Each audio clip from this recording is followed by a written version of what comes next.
हे लोकसभेतील पराभव जिव्हारी लागल्यानंतर भाजपचे माजी खासदार सुजय विखे पाटील विधानसभा निवडणुकीच्या रिंगणात उतरण्याची शक्यता आहे। तसंच झाल्यास नगर जिल्ह्यातील राजकीय गणित बदलण्याची शक्यता आहे। बघूया त्याबद्दलचा एक रिपोर्ट।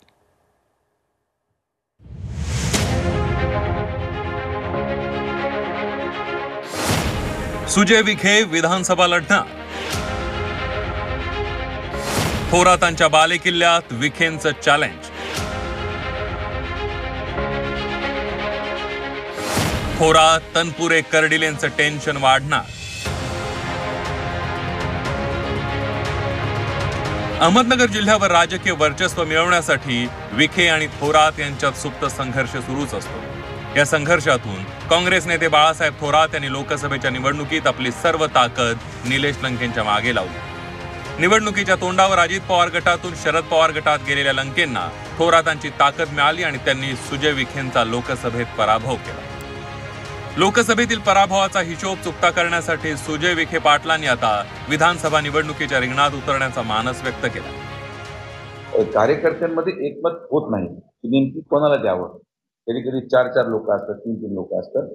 तर तिथं जर समन्वय झाला नाही तर मग मी त्यांना विनंती केली की तुमचा समन्वय होत नसेल आणि मी तुम्हाला करत असेल। शेवटी आता मी सुशिक्षित माणूस या नात्याने माझं काम अर्ज करण्याचं आहे। मी अर्ज करतो। अर्ज केल्यावर तो स्वीकारला जावं न जावं हे स्थानिक लोकांचा प्रश्न आहे। तर मी अर्ज दोन्हीकडे करून ठेवतो। श्रीरामपूर मतदारसंघ राखीव असल्यानं सुजय विखे यांच्या समोर संगमनेर आणि राहुरी मतदारसंघांचाच पर्याय आहे। काँग्रेस नेते बाळासाहेब थोरातांचा संगमनेर हा बालेकिल्ला आहे। 1985 पासून सलग 8 वेळा थोरात संगमनेर मतदारसंघातून निवडून आले। राष्ट्रवादी शरदचंद्र पक्षाचे माजी मंत्री प्राजक्त तनपुरे यांचाही राहुरी हा मतदारसंघ आहे। राहुरी मतदारसंघातून भाजपचे शिवाजी कर्डिले यांनी 2 वेळेस विजय मिळवला। यावेळीही भाजपकडून कर्डिले राहुरीमध्ये निवडणुकीच्या रिंगणात उतरण्याची शक्यता आहे। सुजय विखे विधानसभेच्या निवडणुकीत उतरल्यास थोरात, तनपुरे आणि कर्डिले यांच्यापैकी कुणाचं टेन्शन वाढणार हे पाहावं लागणार आहे।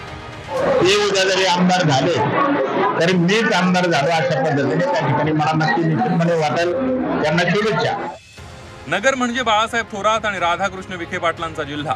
थोरात आणि विखे पाटील या दोन्ही नेत्यांनी सहकाराच्या माध्यमातून राजकारणात स्वतःचा दबदबा निर्माण केला। दोन्ही नेत्यांनी एकमेकांच्या राजकीय बालेकिल्ल्यांना धक्का लागू न देण्याचं तत्व आतापर्यंत पाळलं। मात्र लोकसभा निवडणुकीत त्या समझोत्याला धक्का बसला। लोकसभेतील हिशोब चुकता करण्यासाठी सुजय विखेंनी आता थोरातांच्या संगमनेरमध्ये मोर्चा वळवल्याचं दिसतंय।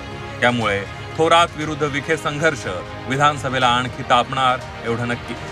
कुणाल जमदाडे, झी 24 तास, अहमदनगर।